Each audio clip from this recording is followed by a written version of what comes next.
अस्सलाम वालेकुम नाज़रीन, मुबाहिसा में आप सभी का खैर मक़दम है। मैं हूं आपका मेज़बान सैयद बाकर।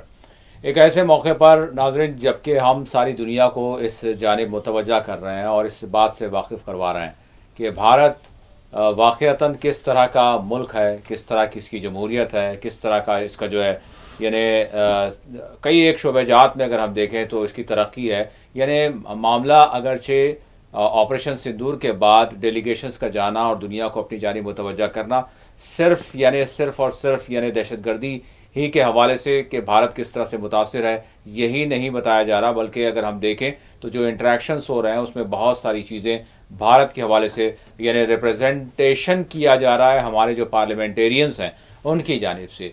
तो ऐसे ही इसी दौरान अगर हम देखें तो ख़ुद मुल्क में जो मामलात हैं उस पर आज के इस प्रोग्राम में हम बात करेंगे। अगरचे मुसलसल सिंदूर ऑपरेशन के हवाले से हमने बात की और मुसलसल जम्मू कश्मीर में किस तरह के हालात बने हुए हैं, सरहदात पर किस तरह की सूरत हाल है, और पूंछ की अगर हम बात करें तो हमारे वज़ीर दाखिला कुछ ही वक्त में वो दौरा करेंगे और जायज़ा लेंगे कि किस तरह की सूरत हाल है। लेकिन कहा यह जा रहा है कि काफ़ी देर कर दिया आपने आते आते, क्योंकि बहुत सारों ने अभी तक दौरे कर लिए हैं और पूंछ के लोग जो बुरी तरह से मुतासिर हैं सरहद पर होने वाली क्रॉस फायरिंग के नतीजे में, कई ख़ानदान जिनको यहाँ से निकलना पड़ा था वो अगरचे वापस हुए हैं, लेकिन वो उनका अब भी मुतालबा ये है कि उन्हें महफूज पनाहगाहें फराहम की जाएँ और इनकी बाज़ाबातकारी की जाए, इनको होने वाले नुकसानात की पाबजाई की जाए। और बहरहाल उमर अब्दुल्ला साहब ये कह रहे हैं कि तखमीना तकरीबन लगा लिया गया है, अब इस हवाले से एक पैकेज का मुतालबा मरकज़ से किया जाएगा,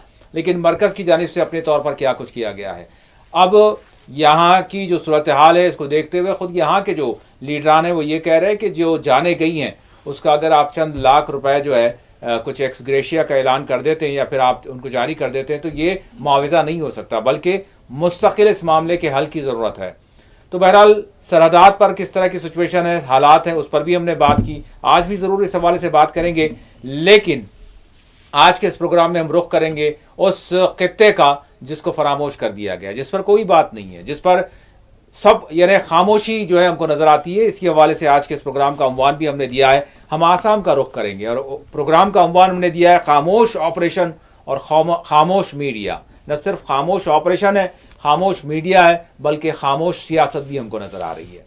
तो हम आसाम में क्या सूरत हाल है और आसाम में जिनको बांग्लादेशी करार दिया जा रहा है, जिनको घुसपैठिए करार दिया जा रहा है, ये मामला ख़त्म नहीं हुआ बल्कि जारी वो सारी है, क्रैकडाउन्स जारी हैं बड़ी ही खामोशी के साथ। लेकिन वहाँ के जो गरीब लोग हैं, जो मुख्तलिफ रिपोर्ट्स आ रही हैं, हम ये नहीं कह रहे हैं कि वहाँ पर यानी जिनको पकड़ा जा रहा है वो सिर्फ़ और सिर्फ यानी भारतीय हैं जिन्हें पकड़ा जा रहा है, लेकिन जो रिपोर्ट्स आ रही हैं वो मुख्तलिफ गम की, तकलीफ़ की दास्तानों को और कहानियों को दर्शा रही हैं, सामने पेश कर रही हैं कि क्या सूरत हाल है, किस तरह से लोग वहाँ के गुजर रहे हैं। तो आज के इस प्रोग्राम में रुख करेंगे आसाम की सूरत हाल का जायज़ा लेंगे और जिस तरह का क्रैकडाउन चल रहा है उसका पस मंज़र क्या है उस पर भी नज़र डालेंगे। लेकिन उससे पहले हम रुख करेंगे तेलंगाना का, क्योंकि आसाम की मुकम्मल तौर पर सिचुएशन क्या है, वहाँ की कुछ तस्वीर भी आपको बताएंगे और उस हवाले से जो यानी कार्रवाई चल रही है, वहाँ के मौजूद मेहमान भी हमारे साथ नूरुल इस्लाम साहब वो जुड़ेंगे,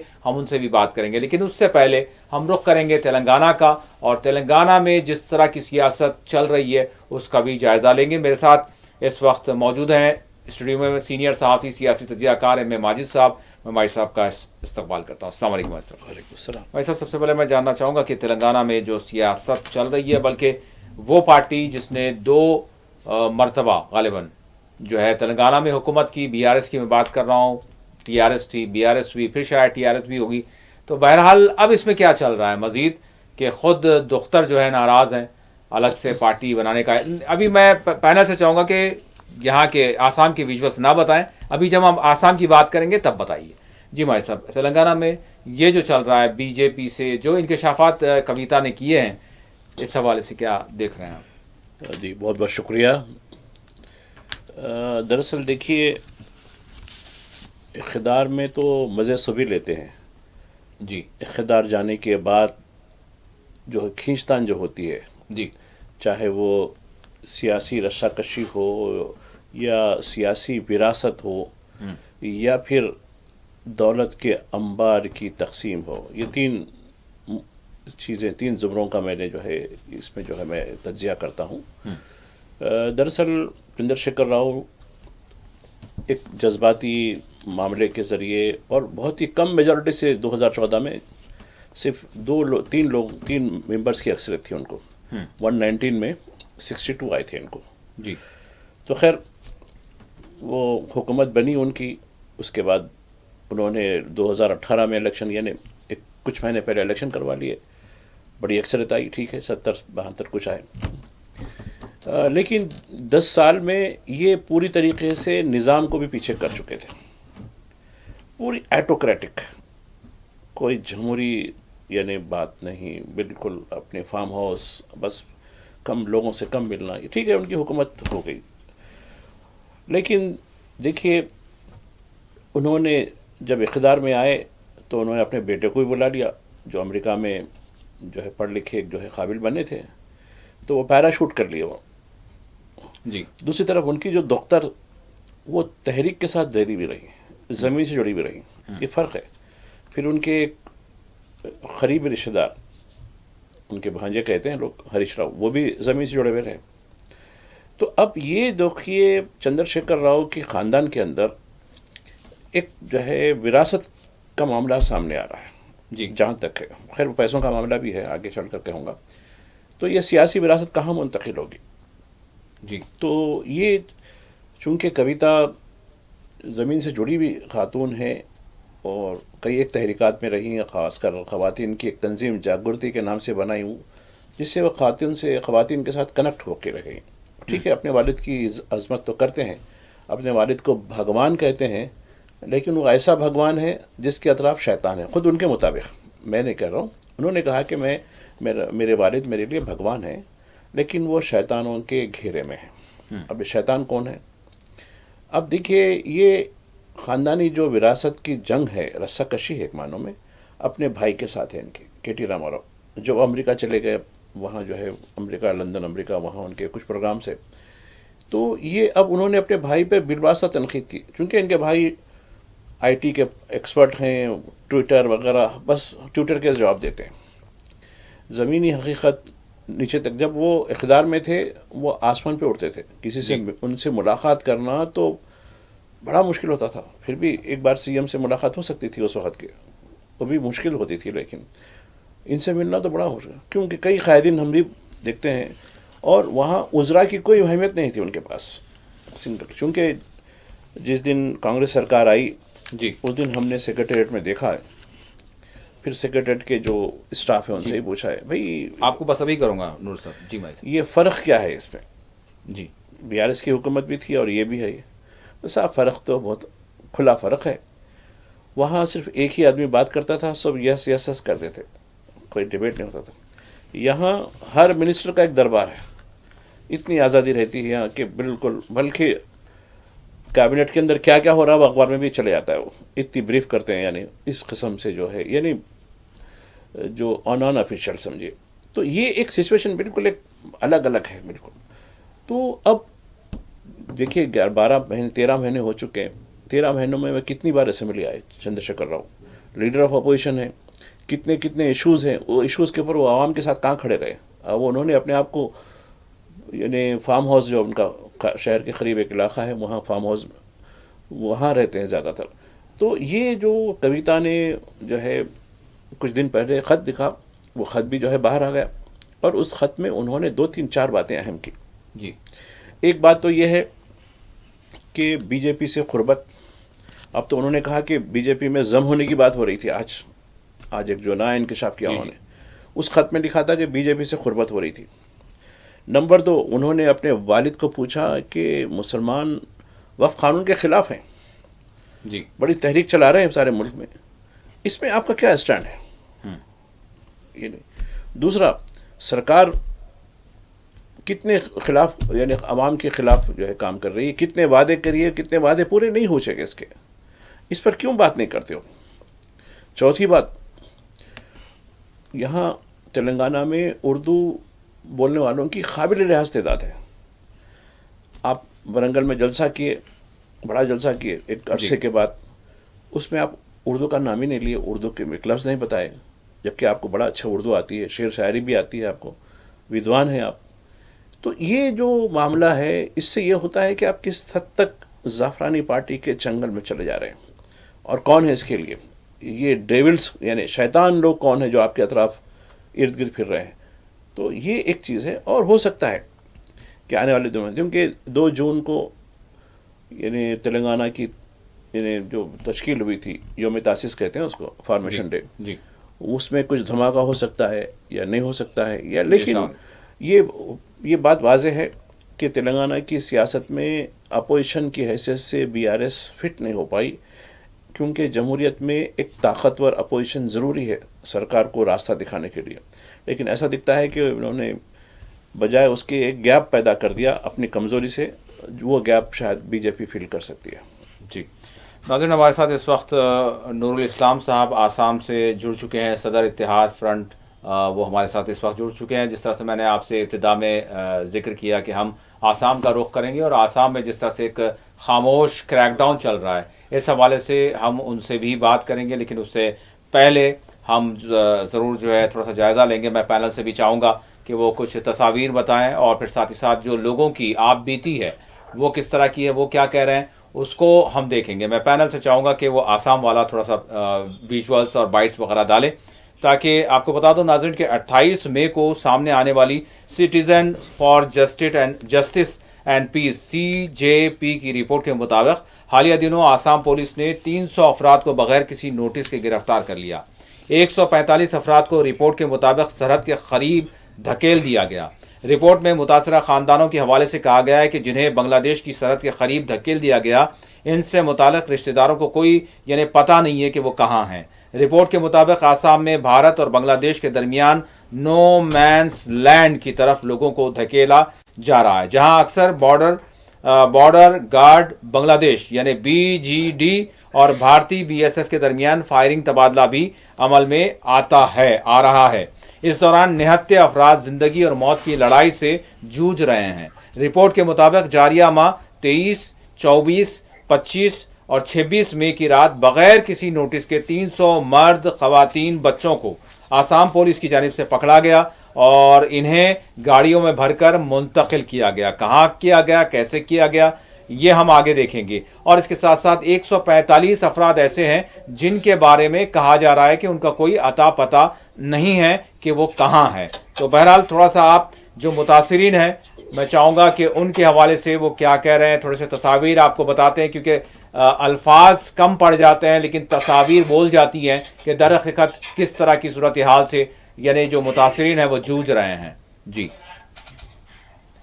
क्यों ना जाओ, যাবই লাগিব। আসামিজ ভাষায় কইলো যে যাবই লাগিব, তোর ঘৰত পচাই দিম, যাবই লাগিব। আমি বললাম মই না যাও, বলে বেডিং আছে, মোৰ টকা আছে, আপোনালোকে টকা ৰাখি দিছে, 8,000 টাকা ৰাখি দিছে। ভারতের নাগরিক তারা স্থায়ীভাবে আসামের বাসিন্দা। একজন শিক্ষক আছে, 5 জন মহিলা মানুষ আছে এবং বাকিগুলো এবং বয়স্ক এবং ইয়ং মানুষ সহ তাদেরকে রাত্রে অবৈধভাবে পুশিং করে। এখানে বাংলাদেশে প্রবেশ করানোর পর বাংলাদেশের বিডিআররা তাদেরকে ফেরত দেওয়ার জন্য লঞ্চে নিয়ে যায়, সেখানে তারা অবস্থান করতেছে। কিন্তু তাদের সাথে কথা বলে জানা গেল তারা অরিজিনালি ভারতের বাসিন্দা এবং আসামে তারা থাকে, তাদের নাগরিকত্ব আছে। মোর নাম মিস আয়েশা খাতুন। মোর মা 60 বছর হয়েছে, এতিয়া জেল খাটিবলৈ মোর মাৰ কোনো সুবিধা নাই। মোর মাক ঘূৰাই দিব লাগে, আমালোকে ৰাখিবাত একটু ঘূৰাই দিব লাগে। মোর মা যাতে ঘৰত থাকে, আমালোকে ৰাখিবাত। আমালোক ভাই ভণ্টি 10টা আছো আৰু বহুত মানুহ আছে মোৰ ঘৰত। এইটো পৰিয়াল থৈ কিনে জেলত থাকে, আমালোকৰ মনটো নামানে। এইটো আশীৰ্বাদ চাইছো যে মোৰ মাক ঘূৰাই দিব লাগে আপোনালোকৰ। যদি মোৰ মা বাংলাদেশী তেনেহ'লে কেনেকৈ ইমান দিন এই কথা বোঝা যায় না বোঝা যায়। আচ্ছা, আপনার নাম কি? বাবার নাম? আপনার গ্রামের নাম কি? বালিগাঁও। কোন জেলা? কোন জেলা? জেলা আছে মঙ্গলজয়। মঙ্গলদৈ। আপনার জন্ম কোথায়? জয়ঞ্জুই। ভারতে? হ্যাঁ হ্যাঁ। আপনার জন্ম ভারতে? হ্যাঁ। তাহলে আপনাকে বাংলাদেশে পাঠানো ৰাজ্যত বাংলাদেশীৰ বিৰুদ্ধে ইতিমধ্যে আৰম্ভ হৈছে একশ্যন। চৰকাৰে বাংলাদেশীৰ বিৰুদ্ধে একশ্যন ল'বলৈ গৈ হাৰাশাস্তি কৰিছে নেকি প্ৰকৃত ভাৰতীয় নাগৰিকক? শুকুৰবাৰৰ পৰা সুপ্ৰিম কোৰ্টত আমি চব ডকুমেণ্ট পাইছোঁ, আমি ডিক্লেয়াৰ পাইছোঁ। সেই মানুহজনী কেনেকা বাংলাদেশী হ'ব? শুকুৰবাৰৰ বাবে মোৰ মাটো নিৰুদ্যোগী হৈছে। হোৱাৰ পিছত থানাৰ পৰা নিৰুদ্যোগ হৈছে। হোৱাৰ পিছত আমি যাই কিনে সুধিলোঁ, মানুহজনী নাইকিয়া বুলি ক'লা, আমি ক'ব নোৱাৰোঁ। তাৰপিছত এছ পি অফিচত গ'লোঁ, তাতেও ক'লা ক'ব নোৱাৰোঁ। এতিয়া মানুহজনী আমি ফেচবুকৰ জৰিয়তে গম পোৱা গ'ল, এইটো আমি ফটোখন চাইছোঁ। চোৱাৰ পিছত জংঘলৰ মাজত ৰাখিছে বাংলাদেশ। আজি প্ৰায় 4-5 দিনৰ পৰা আমাৰ দৰং জিলাৰ ধুলা থানাৰ অন্তৰ্গত আমাৰ লটাঘাটৰ আমাৰ মানিকজান বেগম মহিলাজনীক আমাৰ ধুলা আৰক্ষীয়ে লৈ যোৱাৰ পিছৰ পৰা আপোনাৰ तो नाज़रीन, अभी आपने बहरहाल मुख्तसरन हमने आपको बताया, बहुत सारी दर्द भरी दास्तानें हैं। बहरहाल लोग आसामी ज़ुबान में बात कर रहे हैं, चूँकि आसामी ज़ुबान वहाँ की रियासती हद तक जो है वहाँ के लोग समझते हैं। मुख्तसर पैमाने पर जो कोई वहाँ पर इलाकाई सतह पर जो बता रहा है इस दर्द को, उसके अलावा अगर हम नेशनल मीडिया की बात करें तो कोई इसका चर्चा नहीं है।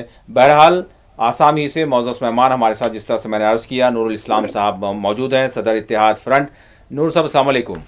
वालेकुम सलाम। नूर साहब, मैं जानना चाहूँगा कि वैसे तो चाहे वो एनआरसी का मामला हो, सीएए का मामला हो, इस हवाले से तो देश जानता है कि आसाम में क्या कुछ हुआ है, लेकिन अभी देश ये सोच रहा है कि ठीक है, जो हो गया, लेकिन अभी तो शायद वो सारी चीज़ें नहीं हो रही होंगी। लेकिन ये 2-3 रोज़ या 4 रोज़ की, अगर 5 रोज़ की बात करें, इस हफ्ते की बात करें, तो जिस तरह की रिपोर्ट सामने आई है उसमें सैकड़ों अफराद को गिरफ्तार किया गया है। तो मैं थोड़ा सा आपसे जानना चाहूँगा इसका पस मंज़र कि कितने लोगों को एक्चुअल गिरफ्तार किया गया और कितनों को जो है कहाँ मुंतकिल किया गया, और कितने अपने घर वालों से यानी वो रब्त में हैं और कितने जो है नहीं हैं, और किस तरह की सूरत हाल से वो 2-4 हैं। जी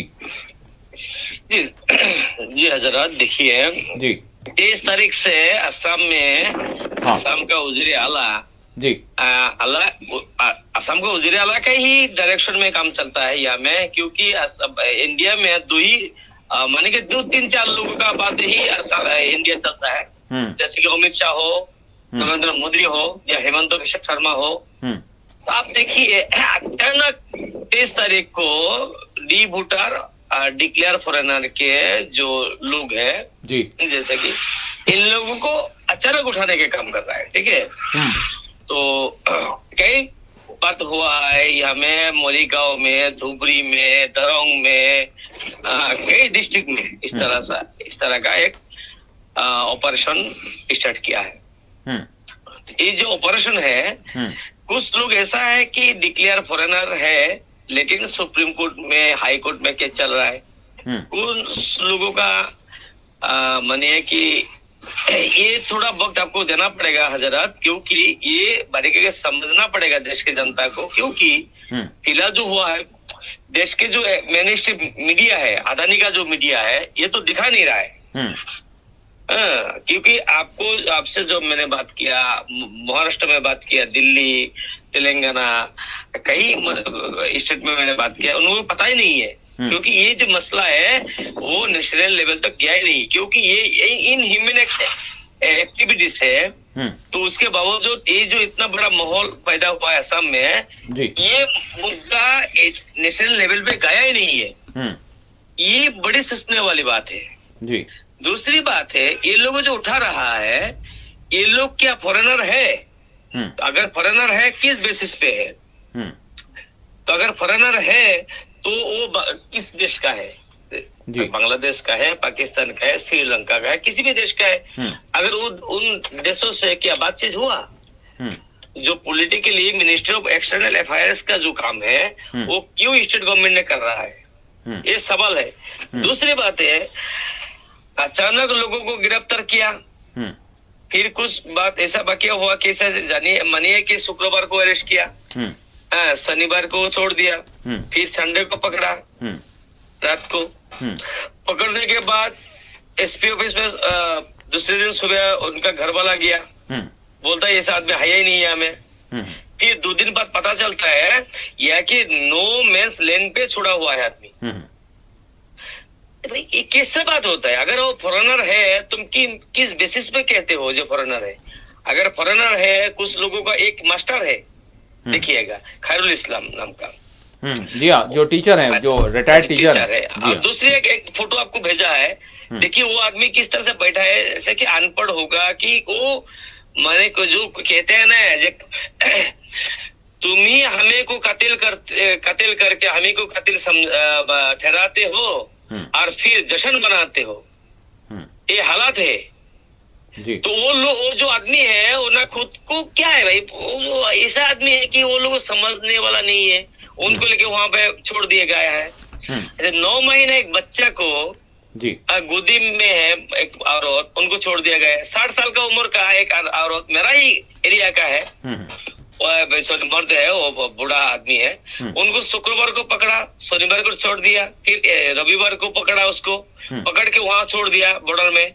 यहाँ का घर वाला तो सोच रहा है कि कहाँ है आदमी, एसपी ऑफिस में गया, दरोगा एसपी बोलता है ये आदमी है ही नहीं। अच्छा, आपने दो चीजें कही, आपने दो चीजें कही, पकड़ा और छोड़ दिया। छोड़ दिया से ये बात समझ में आ रही है, लोग समझेंगे कि छोड़ दिया से मुराद रिलीज कर दिया घर को जाने के लिए, नहीं बल्कि बॉर्डर पे छोड़ दिया। ना ना ना ना ना ना, फिर शुक्रवार को पकड़ के लेके गया, फिर शनिवार को छोड़ दिया, घर में चला गया। फिर संडे को पकड़ा, अचानक रात को गया, पकड़ के लेके गया। तो सोमवार को सुबह जो घर का आदमी जाएगा कि नहीं, जो मेरा आदमी आया क्या होगा? तो मैं पैनल से, मैं माजरत के साथ, मैं नूर साहब एक सेकंड, मैं पैनल से चाहूंगा कि आप थोड़ा सा जो है विजुअल्स भी थोड़ा सा बताते रहें, ताकि कुछ थोड़ी देर विजुअल बताएं, थोड़ा हमको बताएं, लोगों को थोड़ा समझ में आए। जी नूर साहब जी।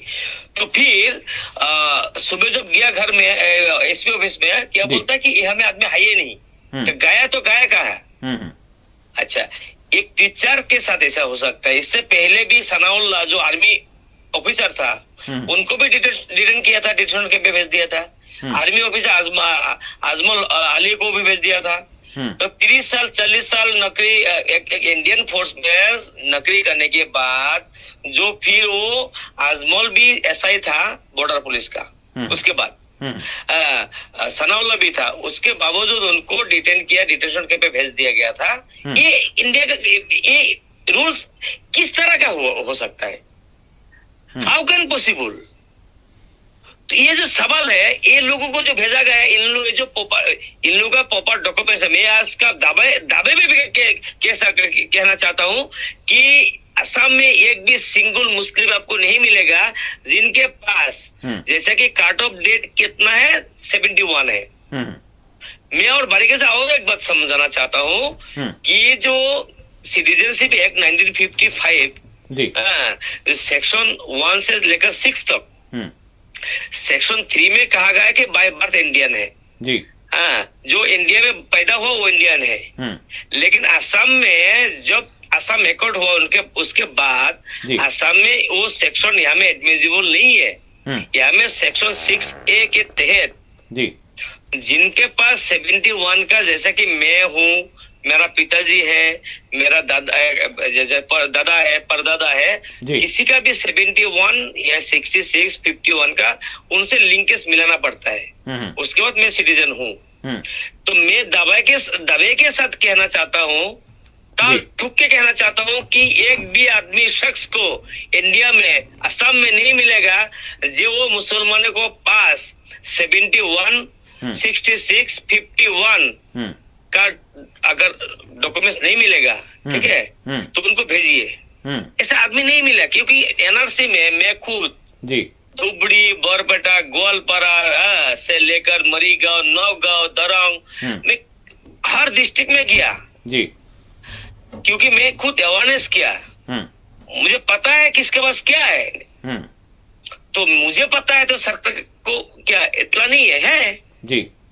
उसके बावजूद किस बेसिस पे इन लोगों को जो असमिया जो कल्चर है, असमिया कल्चर को एक कुत्ते को भी प्यार से पाला जाता है, उस कल्चर में किस तरह से इंसान को नो मैंस लैंड पे छोड़ा गया है जी। नो मैंस लैंड जी, बिल्कुल। जो भारत और बांग्लादेश के दरमियान जो पट्टी है जो रखी गई है। जी जी। तो किस तरह से हुआ, और ये लोग जो भेजा गए वहां में, तो क्यों ये में पॉलिटिकली जो आपको जैसे कि मिनिस्टर ऑफ एक्सटर्नल अफेयर्स क्यों नहीं बात किया बांग्लादेश सरकार से? अगर अमेरिका से लोग यहाँ भेज सकते हैं, हमें यहाँ से भी भेज सकता है, नो प्रॉब्लम, बट कोई फॉरेनर इंडिया में रहे हम लोग नहीं चाहते। लेकिन आज तक सिंगल फॉरेनर नहीं मिला, नहीं मिला। ये जो एरर करता है, आपको एक इतला बताना चाहता हूँ कि हजार वक्त मुझे दीजिए, आपसे गुजारिश करना चाहता हूँ कि असम में 1978 में जो कांग्रेस का सरकार था जी, वो गुलाब बरबरा का सरकार था, ठीक है। उन्होंने अचानक एक डाटा दिया कि असम में 74,000 फॉरेनर है। अच्छा है। उसके बाद 79 से यहाँ में असम मूवमेंट स्टार्ट हुआ जी, बांग्लादेशी हटाओ, उसके बाद मुसलमान हटाओ, एक ये हो गया था यहाँ में, ठीक है। 85 में असम एकॉर्ड हुआ, ठीक है। असम एकॉर्ड के बाद एज पर जो रूल्स, एज पर लॉ, उन लोगों को किसके पास अगर डॉक्यूमेंट्स नहीं है वो कहाँ से आया जी, वो पुलिस ने या सरकार ने वो किस देश का है वो हमें भेजना चाहिए था। लेकिन इस बारे में अभी तक बांग्लादेश सरकार हो, पाकिस्तान हो, श्रीलंका हो, म्यांमार हो, चाइना हो, किसी से बात किया नहीं किया अभी तक। अच्छा, अचानक 2020 में लोगों को फॉरेनर बना के भेज देता है। अच्छा, एक परिवार में 10 लोग इंडियन है, एक लोग कैसे फॉरेनर हो सकता है जी? अच्छा, फॉरेनर है तो डिटेंशन कैंप में जो गुजारने के बाद वो काहे इंडिया में रहने वाला फैमिली को उनको हैंड ओवर करता है वो लाश को? तो ये जो होता है ना, ये टोटली इनह्यूमन है। ये जो अभी तक जो माने जो इंटरनेशनल जो कम्युनिटी जो आवाज नहीं उठा रहा है, ये बड़ी तज्जुब का बात है, क्योंकि इंटरनेशनल कम्युनिटी अभी तो अमेरिका हाथ में है, जैसा कि आपको गाजा में हो रहा है, जैसा कि फिलिस्तीन में हो रहा है, सेम यहाँ में असम में भी हुआ, पहले भी हुआ, अभी जो हो रहा है।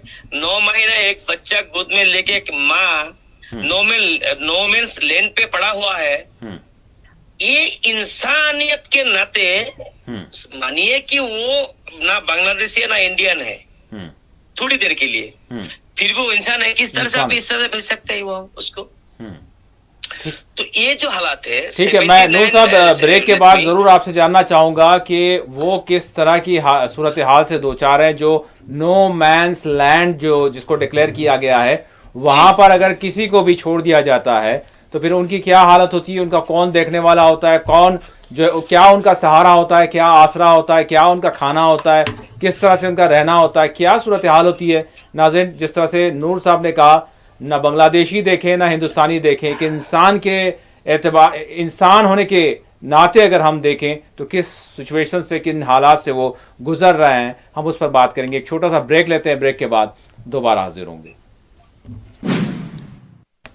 ब्रेक के बाद मुबाहिसा में आप सभी का दोबारा खैर मकदम है। हम बात कर रहे हैं आसाम की, आसाम के हालात की, और आसाम में बिलखुसूस यहाँ पर यानी जिस तरह का क्रैकडाउन चल रहा है, जिनको ये बताया जा रहा है, जो क्रैकडाउन हो रहा है कि ये फॉरेनर्स हैं, ये भारतीय नहीं हैं जिनके खिलाफ हम क्रैकडाउन कर रहे हैं, लेकिन ये क्रैकडाउन भी यानी कि बाज़ाब्ता तौर पर जिस तरह से होना चाहिए वो नहीं हो रहा है, बल्कि खामोशी के साथ चल रहा है। तो इस पर बहुत सारे सवाल खड़े हो रहे हैं, और अभी हमारे साथ जिस तरह से आसाम के मेहमान हैं नूरुल इस्लाम साहब, उनसे हम बात कर रहे हैं तो यही कह रहे हैं कि ठीक है, अगर कोई क़ानूनी प्रोसीजर है तो वो बाज़ाब्ता तौर पर यानी ऐलान के साथ वो कार्रवाई अंजाम दी जाती है, लेकिन यहाँ पर तो वो चीज़ भी नज़र नहीं आ रही। बग़ैर नोटिस के, बग़ैर किसी जो है यानी अदालती मामलात जो अदालत में ज़ेर दौरा हैं उसको भी जो है आप पसे पुष्ट रखते हुए कार्रवाइयाँ क्रैकडाउन कर रहे हैं, वो भी खामोशी के साथ। ब्रेक से पहले नूरुल इस्लाम साहब ने नो मैन लैंड की बात की थी, जो भारत और बांग्लादेश के दरमियान जिसको डिक्लेयर किया गया, जो यानी एक ज़मीनी एक पट्टी है। तो मैं नूरुल इस्लाम साहब, फिर इसके बाद माजिद साहब की तरफ भी जाऊंगा और ये जानने की कोशिश करूंगा, आप तो आसाम से बात कर रहे हैं, लेकिन हम जब बाहर से देख रहे हैं तो किस तरह से हम क्या कहने के मौक़िफ़ में हैं। तो मैं आपसे यहाँ पर ये जानना चाहूँगा कि जिस तरह से आपने कहा कि बहुत सारे लोगों को वहाँ पर छोड़ा गया है, उसका फिगर क्या कुछ डिक्लेयर्ड है कि कितने लोग होंगे उस पट्टी पर, यानी जिनको फॉरेनर करार देते हुए छोड़ दिया गया, और उनमें कौन कौन है, मतलब क्या मर्द हैं, खवातीन हैं, बच्चे हैं, और इसके साथ साथ उनका खाना पीना रहना क्या सूरत हाल है, क्या वाकई पूरी सूरत हाल सामने है भी, या बहुत सारी सूरत हाल अभी जो है इस पर पर्दे पड़े हुए हैं? जी सलाम वालेकुम। वालेकुम सलाम। जी देखिए, वहाँ में जो लोग है, हाँ। ये डाटा जो है ये सिर्फ बांग्लादेश का जो मीडिया है वहां से मिल रहा है कि इंडिया जहाज से पकड़ा गया असम से। आपको पहले भी बता सको कि एसपी ने रात को पकड़ा, एसपी सुबह बता रहा है कि ये आदमी है ही नहीं हमारे पास। अच्छा, तो तुम्हारे पास नहीं कहा गया। ये जो होता है, ये जो अरे भाई पकड़ा है फॉरेनर की तरफ हैसियत से पकड़ा हो, डिक्लेयर फॉरेनर हो या डिपोर्टर हो, भाई आदमी है कहाँ? ये कोई आवाज नहीं था, लेकिन 2 दिन बाद पता चला कि वो नो मैंस लैंड पे है। अच्छा, ये बड़े तजब की बात है। दूसरी बात है, मैं फिर भी कह रहा हूँ कि दावे के साथ कह रहा हूँ, ताल ठुक के कह रहा हूँ, यहाँ में एक भी फॉरेनर आपको नहीं मिलेगा। आज देखिए, बीजेपी का जो एक एमएलए था पहले, अभी एमएलए नहीं है, शिलादित्य दत्त, उन्होंने खुद बताया कि असम का जो आपको सिटीजन अमेंडमेंट एक्ट 1955 में जो 85 में जो एक सेक्शन ऐड किया गया है, सेक्शन 6A, ठीक है, उसके तहत 71 से पहले का लोग यहाँ होना पड़ेगा। लेकिन उन्होंने खुद कहा कि 71 के बाद उनका फैमिली यहाँ में आया, उनके अगेंस्ट में कोई अभी तक इंक्वायरी क्यों नहीं हुआ? अभी तो नहीं हुआ। अच्छा, दूसरी बात है, यहाँ में मुसलमान, मैं फिर भी कह रहा हूँ कि एक भी सिंगल मुसलमान आपको नहीं मिलेगा। ये 71 सुनिए ना, मैंने खुद ऐसा एरिया में मैंने गया था एनआरसी के बाद, जहां में लोग अनपढ़ ज्यादा है, वहां में मैं खुद वहां में अवेयरनेस के लिए गया था धुबरी डिस्ट्रिक्ट में जी। वहां में 51 का जो एनआरसी है। दूसरी बात है, वहां में लैंड डॉक्यूमेंट्स भी है 51 से पहले का, ठीक है। उसके बावजूद किस बुनियाद पर इन लोगों को वहां भेजा? अच्छा, पहली बात। मैं नूर साहब, मैं आपकी तरफ आऊंगा, ये पॉइंट्स आपसे जरूर लूंगा। नूर साहब प्लीज, मैं पूरे पॉइंट्स लूंगा आपसे। मैं थोड़ा सा मैं ये जानना भी चाह रहा हूँ, थोड़ा सा बताते हैं, उसके बाद माई साहब की तरफ जाऊंगा, फिर आपसे जरूर जो है ये जो आप बता रहे हैं प्लीज जी। देखिए, जो खैरुल इस्लाम है, वो टीचर है, उनका केस सुप्रीम कोर्ट में चल रहा है। ये इंडिया रूल्स ऑफ लॉ में चलता है। बिल्कुल, जहाँ में सब जुडिशल मैटर को पुलिस ने किस हैसियत से उनको पकड़ा है। अच्छा, वो कहाँ है अभी? क्योंकि सब जुडिस ऑनरेबल सुप्रीम कोर्ट में जिनका केस चल रहा है, उनको किस बुनियाद पर पुलिस का इतना बड़ा क्या हैसियत हो गया असम पुलिस का, उनको पकड़ के लेके गया। पहली बात है कि वो एक टीचर है, 96 से वो मरीगांव डिस्ट्रिक्ट में एक प्राइमरी स्कूल में पढ़ा रहा है। उनके बाद ठीक है, उनके अगेंस्ट में आपको मैंने बोला ना, सनाउल्लाह जो आर्मी ऑफिसर था, जैसे कि आजमल था, वो भी एक टीचर था, ठीक है, कोई बात नहीं है। उनके अगेंस्ट में आपने डिक्लेयर फॉरेनर हो गया एक्टी में।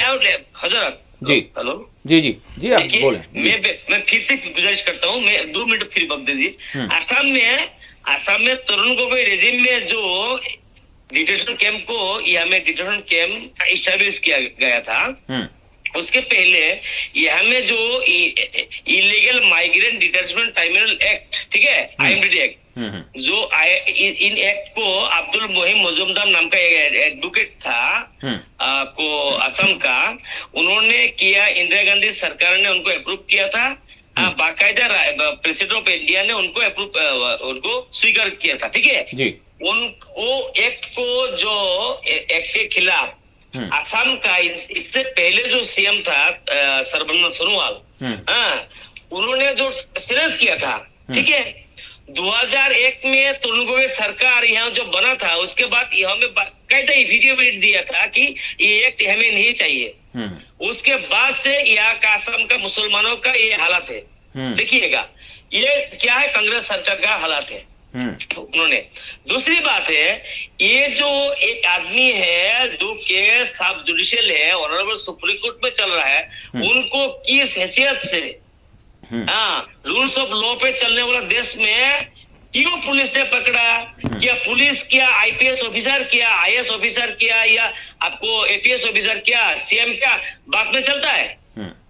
ये सवाल है कि किस हैसियत से किस बुनियाद पे उनको पकड़ा और पकड़ के विदाउट इंफॉर्मेशन किस तरह से नो मैंस लैंड पे उनको छोड़ दिया गया, ये सवाल है।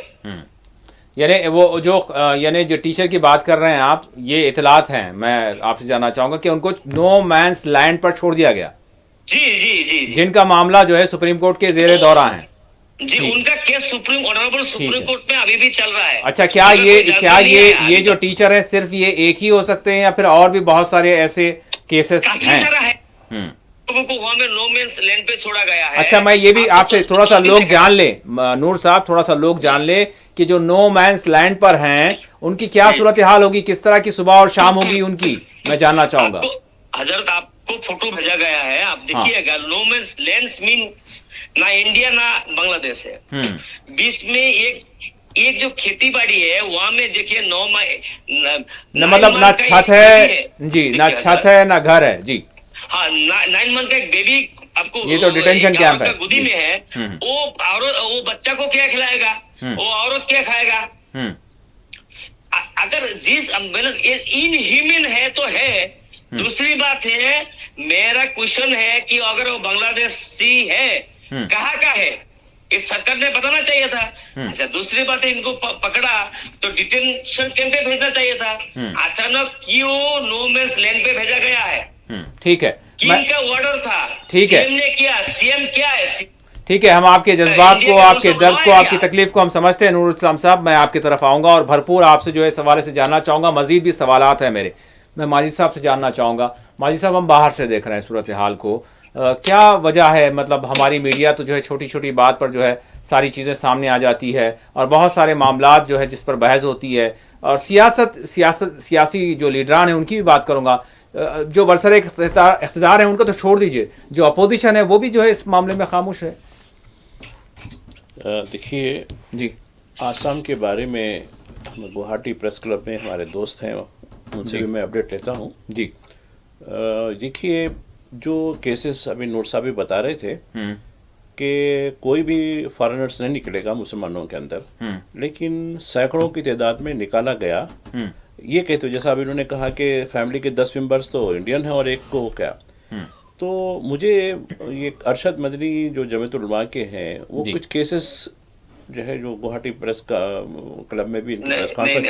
हजरत मुझे साहब से मैं एक बात कहना चाहता हूँ। फिलहाल 24 लोगों को बांग्लादेश भेजा गया है कि देखिए, ये जो बांग्लादेश बांग्लादेश है अनडिवाइडेड इंडिया का एक पार्ट था। ठीक है, नूर साहब आप मेरी प्लीज नहीं, आप बात उनकी बात मुकम्मल हो जाने दीजिए, उसके बाद फिर आप बताएं जी माई सर। तो इसमें वो उन्होंने जो केसेस रिफर किए थे कि जो स्पेलिंग मिस्टेक होते देखे जी लिखने में, जैसा कि मिसाल दी गई थी, एक साहब अजीजुल इस्लाम कुछ नाम है, उनका नाम लिखा गया AZEEZ लिखा गया, तो उसमें जो रोल्स में AZIZ आ गया, तो ये नहीं होता बरखास। पता नहीं नूर साहब इसको तस्दीक करेंगे नहीं करेंगे, वो आप उनसे बाद में पूछ लीजिएगा। तो उन्होंने कहा कि ऐसे स्पेलिंग मिस्टेक के बेशुमार केसेस को पहले जो कहा कि डॉटफुल, उसके बाद नहीं ये फॉरेनर्स है बोल के कहा गया। और एक जहाँ तक है, जैसा अभी उन्होंने मिसाल दी कि फॉरेनर्स जो है आते हैं, मैं एक और चीज़ को बताना चाहता हूँ। मैं 2 दिन पहले त्रिपुरा के बॉर्डर्स पर 181 लोगों को नो मैंस लैंड में डाल दिया गया।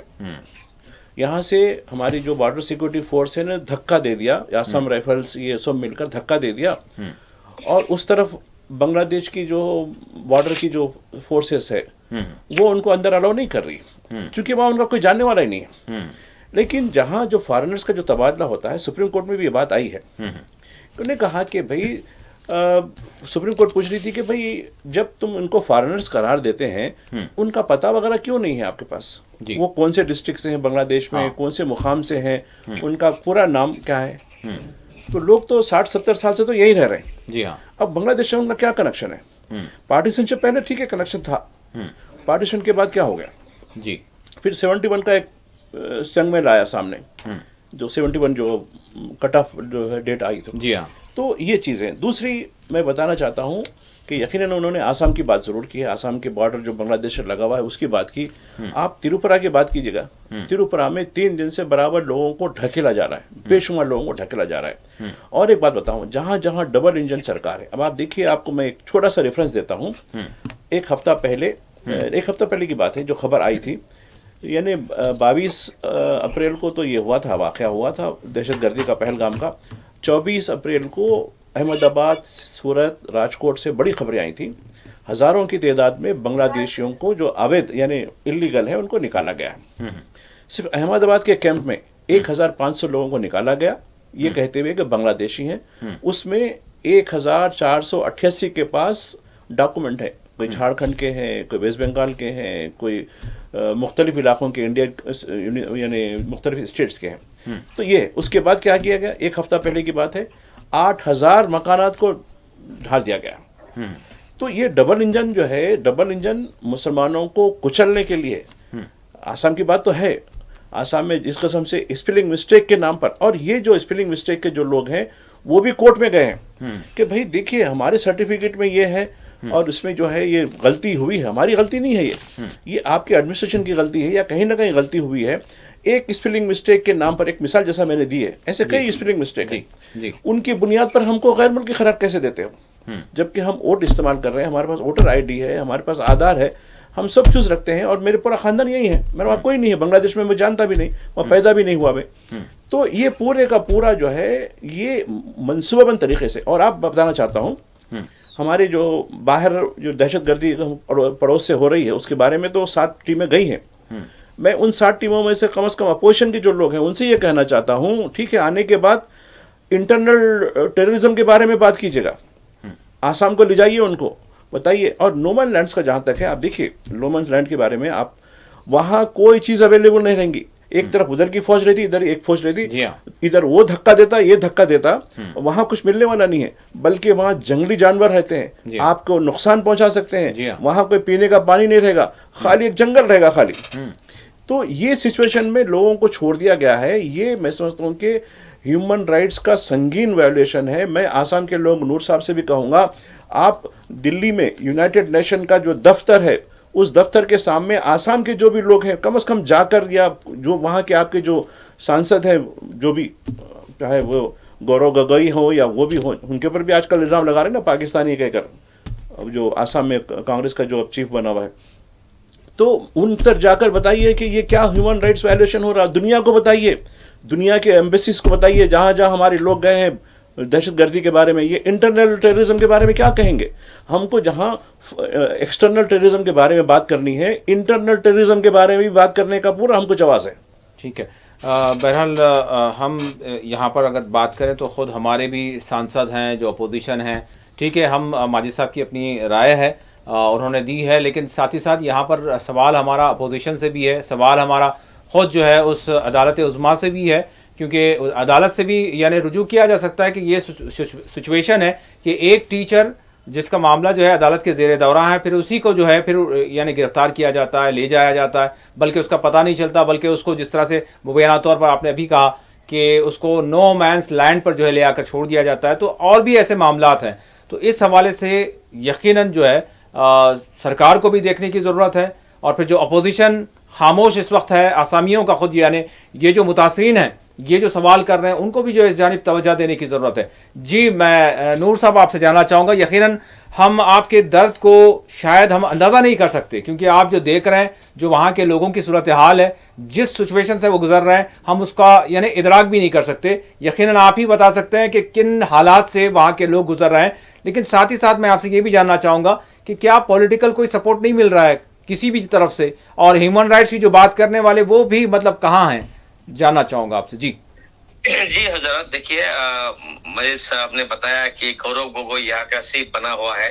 मैं बताना चाहता हूँ कि गौरव गोगोई तो छोड़िए, वो तो CM, उनका बाप ने ही असम का मुसलमानों का ये हालत करके गया है, तो उनसे क्या उम्मीद रखना है। ठीक है, दूसरी बात है जो पद्दुत बरदोली है, नौगांव का जो एमपी है, वो मुसलमानों का वोटों से ही एमपी बना है, लेकिन वन सिंगल वर्ड अब तक नहीं कहा गया, मैंने बताया। दूसरी बात है, अजमल साहब कहाँ हैं? अजमल साहब आएंगे उनके पास।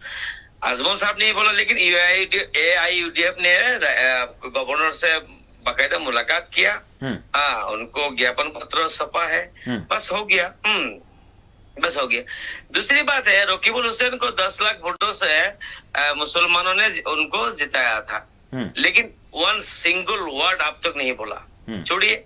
दूसरी बात है, अभी असम में कांग्रेस सिर्फ मुस्लिम एरिया में है, उसके बावजूद मुसलमान जो MLA है कांग्रेस का, सिंगल वर्ड अभी तक नहीं कहा है, सिंगल वर्ड, ठीक है। तो गौरव गोगोई से क्या उम्मीद रखेंगे, क्योंकि उनका बाप ने ही असम का मुसलमानों का ये हालत क्या है, समझे। तो उनसे क्या उम्मीद रखना है, तो उनका बाप जिस तरह से वो होगा, उनको पाकिस्तानी बता रहा है, नहीं बताएंगे, क्योंकि उनको अच्छा, अगर पाकिस्तानी जो बात हो रहा है, वो काहे नहीं बोलता है कि हम पाकिस्तान नहीं गया, अगर क्यों नहीं बोलता है हम पाकिस्तान गया था, as per rules, as per law follow करके गया, अभी तक तो नहीं बोला। तो वो नहीं बोलेंगे। दूसरी बात है, वो जो है उनका बाप ने ही असम का मुसलमानों का हालत खराब किया। ठीक है नूर साहब, अब AIUDF के बारे में मैं सवाल किया। अब दुनिया तो यानी सारा देश भी जानता है कि अगर आसाम की बात की जाए तो फिर AIUDF की ही बात करेंगे कि मतलब वो तो सारे लोगों की नुमाइंदगी करने वाले हैं वहां के।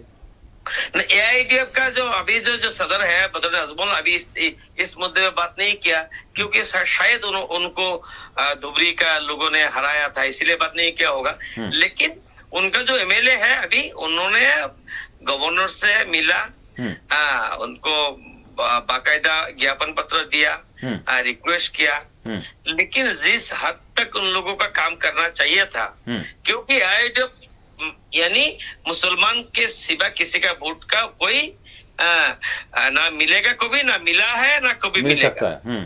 तो उन लोगों को जिस तरह से मुसलमानों को लेकर जिस तरह से काम करना चाहिए, हमें लगता है अभी तक नहीं उठा है, लेकिन बाकायदा वो लोगों ने गवर्नर से मिला है, लेकिन कांग्रेस ने वो भी नहीं किया, ठीक है। गौरव गोगोई ने इससे पहले 2023 में अमित शाह को ये दिया था कि असम में सिर्फ मुसलमान को छोड़ के दूसरे कम्युनिटी के बारे में, जो डी वोटर फॉरेनर के बारे में एक ज्ञापन पत्र दिया था, उनमें सिर्फ मुसलमानों का नाम नहीं था। ये गौरव गोगोई है। तो गौरव गोगोई से क्या उम्मीद रखना है। अच्छा, उसके बाद अभी तकरीबन 100 MP है कांग्रेस का पार्लियामेंट में, सिंगल वर्ड अभी तक नहीं निकला, ये बात है। दूसरी बात है, मेरा कहना है कि हम लोगों का कहना है कोई आवाज उठाए या ना उठाए वो अलग बात है, लेकिन जो रूल्स थे, जो लॉ है, लॉ को क्यों ब्रेक कर रहा है असम सरकार, टोटली लॉ को ब्रेक कर रहा है, क्योंकि ऑनरेबल सुप्रीम कोर्ट में जो केस चल रहा है वो आदमी को किसी भी हालत में उठा नहीं सकते, तो ये लॉ ब्रेक कर रहा है। नहीं, अब तो गिला शिकवा यही है ना, सभी का गिला शिकवा ये है कि लॉ तो ब्रेक ही हो रहा है, मतलब ब्रेक हो रहा है, अब लॉ रह कहाँ रहा है। तो अब आपके पास क्या रास्ता है, मैं सवाल ये कर रहा हूँ आपसे कि जब ये सिचुएशन है तो क्या कर रहे हैं आप लोग वहां पर, या फिर इंसानी हकूक की जो तंजीमें हैं, ह्यूमन राइट्स जो मतलब ऑर्गेनाइजेशंस हैं, वो इस हवाले से क्या कहते हैं। जी असम ह्यूमन राइट्स कमीशन, तो हमारे पास 3 मिनट है नूर साहब जी, प्लीज कंप्लीट करें। हम लोग चाहते हैं कि असम देश के जनता को पता चले कि असम का जो मुसलमानों को जिस तरह से इनह्यूमन जो बिहेवियर कर रहा है, तो ये जो है ये टोटली इलीगली हो रहा है। असम सरकार ने सिर्फ वोट बैंक के लिए, बीजेपी सरकार ने जहां बीजेपी सरकार है वहां में इस तरह से इनह्यूमन एक्टिविटी चल रहा है मुसलमानों के खिलाफ, तो इसके लिए आवाज उठाना चाहिए। जो सेकुलर हमें लगता है कि इंडिया का लोग सेकुलर है, क्योंकि इंडिया का सारा लोग अभी तो कम्युनल नहीं हुआ कि सेकुलर है। तो सेकुलर लोगों ने आवाज उठाना पड़ेगा, क्योंकि आज अभी जो हो रहा है असम में, आज नहीं 78 से बोल रहा है कि असम का लोगों का कोई माई बाप नहीं है, ये लावारिस की तरह है। यहाँ में जो लोगों को, जो लीडरशिप को माने हमने पहली के मतलब बोल सका हूँ कि असम का मुसलमान लीडर है, मुसलमानों का लीडर अभी तक नहीं हुआ, अभी तक नहीं है। मैं खुद नहीं बताता हूँ, क्योंकि मेरा बात मैं जो बता रहा हूँ, मेरा जो दर्द बता रहा हूँ कौम के लिए, ये जो कौम है, ये कौम भी ऐसा है कि जो दलाल है, जो ब्रोकर है, उनके ही पीछे पीछे दौड़ने वाला कौम है। लेकिन अभी देखिए, उसके बावजूद अगर बेटा खराब हो जाए, मेरा 2 बेटा अगर बदमाश बन जाए, उसको तो छोड़ नहीं सकते ना। तो मेरा कौम के लिए ऐसा हो गया कि मेरा कौम जो है, मेरा कौम अभी क्या हो गया कि वीडियो में व्यस्त रहता है, लेकिन अभी जो हालात है इसमें नहीं है। लेकिन हम चाहते हैं कि कौम के लिए पूरे देश से आवाज उठना चाहिए, सेकुलर आवाम जो है आवाज उठाना चाहिए। और इसके बावजूद human rights United nation human rights commission में भी बात करेंगे इंशाल्लाह। नहीं, अब यहाँ पर तो बात ये हो जाती है कि आजम खान साहब हमको याद है अच्छी तरह से, उन्होंने इस तरह की बात की तो क्या किस तरह का यानी कि एक बवाल मच गया था कि भाई देश की बात है तो देश ही के अंदर होनी चाहिए, देश में आपके जो है इंसाफ फराहम करने वाले इदारे हैं, आपके जो है सारे आप उनसे रुजू हो। मेरा नाम पे भी 2 केस हुआ था, आपको पता है जी, 2021 में। जी, अदालत उज़्मा है आपके पास, अदालत आपकी रियासती अदालत है, सुप्रीम कोर्ट है, फिर आपके पास खुद जो है इंसानी हकूक़ के काम करने वाले हैं, आपके पास खुद ऐसे ऐसे सांसद हैं जो दुनिया को इस वक्त बता रहे हैं कि भारत किस तरह से जो है दहशतगर्दी से मुतासिर है, और भारत किस तरह से जो है यानी बर्दाश्त कर रहा है दहशतगर्दी को, इंतहा पसंदों को, और सारी चीज़ें हैं। तो बहरहाल दुनिया की सबसे बड़ी जमहूरियत है हम, तो हमारे अंदर ही यानी मसाइल के भी जो है ज़रूर सल्यूशन होंगे और हैं, हमें यकीन है, तो आप उसी का इस्तेमाल कर लें। जी, साथ चल रहा है लेकिन जिंदा हूँ, इसका एहसास अभी तक नहीं लग रहा है मुझे। इस तरह से साथ चल रहा है, लेकिन ऐसा वक्त भी आएगा जो कहता था कि जो अभी तुमसे पहले जो तख्त नशी था, उनको भी इतना यकीन था, खुदा होने पे इतना ही यकीन था, लेकिन तुमसे पहले भी था, अभी भी है, लेकिन ये जो चेंज होगा।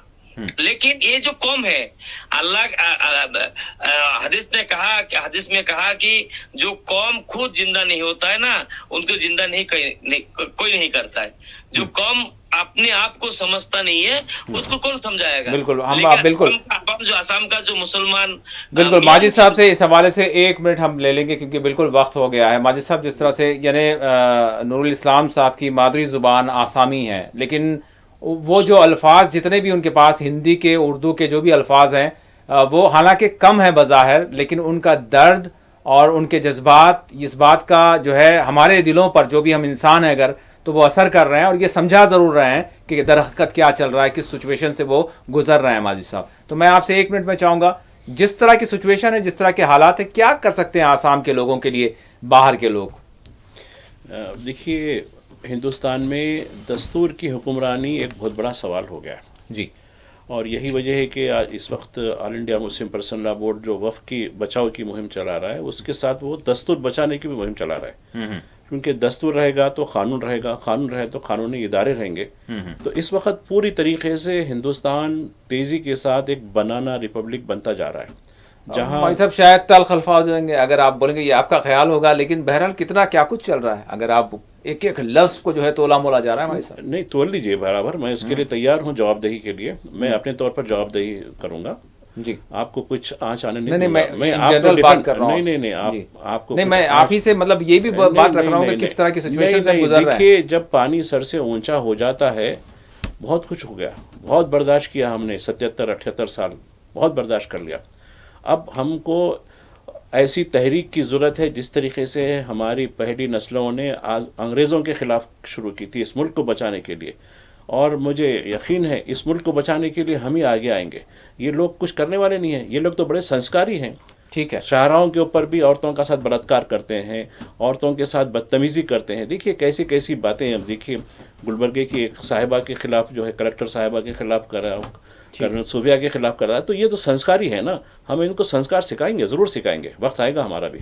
ठीक है, इसमें सभी का साथ चाहिए, सब सारे हिंदू मुसलमान सिख ईसाई सभी मिलकर हमारे दस्तूर को बचाएं। दिखाना पड़ेगा। जी जी बिल्कुल बिल्कुल, बहुत बहुत शुक्रिया, मैं आप दोनों का शुक्रिया अदा करता हूँ। नाज़रीन, इसी के साथ खुसूसी प्रोग्राम मुबाहिसा अपने अख्ताम को पहुँचता है। अल्लाह हाफिज़।